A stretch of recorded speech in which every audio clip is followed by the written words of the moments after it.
Hi, my name is Brian James. Now for over 50 years I've been a photographer. I've enjoyed taking photographs throughout that time since I was a small boy. In this series I'm going to try and share some of the hints and tips that I was given by the masters of the art at that time to try and give you a start in photography. This series is aimed at the beginner. It's aimed at those who are just getting the camera for the first time, maybe never used a camera before or only used your mobile phone. Join me, I'll try and get through some of the jargon, try and get through some of the mystique of photography and make your journey an enjoyable one and a productive one to take great creative photographs. Hold it! Yeah, hold it. Welcome to the next video in the series of beginners photography, and we've looked at how to reset the camera, we've looked at how you can actually use auto modes and how you should breathe and slow yourself down before you take your photograph. But there's another really important thing which has nothing to do with the technology in the camera, and that's to hold it. Now that might sound straightforward. We've got a camera, of course you've got to hold it, but there's different ways to hold the camera, and there's some ways which are going to make your photography come out even better because they're going to give you stability. Now the first thing I try and do is I try to make my feet stable. I tend to put one foot in front of the other and slightly lean in as I'm taking a photograph. When I do that, it's giving my body stability, it stops me swaying around too much, and it gives then the camera shot stability.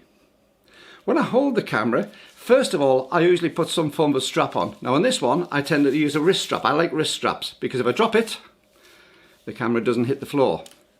But it also gives a little bit more stability on that as well. It makes it a little bit tighter into your hand. Now when you're using one of these cameras, there are two types of photograph you can take. One, where it's horizontal, what they call landscape, or the other one where it's a vertical shot like you see in your mobile phone. That's a portrait shot. It doesn't mean to say it's a portrait of a person, it's a portrait orientation. It's long and thin vertically as opposed to long and thin horizontally. So what we need to do to take those shots, first of all, we always want to have them level if possible. But when you're holding the camera, you want to be able to try and give it support. So use it in your right hand, make sure your right hand is comfortable where the button is, your finger ready on the shutter release, and so that you've actually got a good grip but without being too tight. Don't hold it too tight. Making sure you don't press any buttons on the back too. The other thing we want to do is support it underneath. You see people doing all sorts of things like that and this. It doesn't give you any support and also it doesn't allow you to reach your controls. By cradling the camera with your left hand underneath, if you do at a later stage want to learn how to use manual focus or your zoom ring, then that's there. So when you hold the camera, try and get it so it's nice and comfortable on that. Gently wrap the fingers around the finger grip if it has one. Bring it to your eye, keep it supported underneath, and take a shot. If you're doing it in portrait mode, you want to change it around slightly. And what I do with portrait mode, again, your hand underneath, which will cradle it.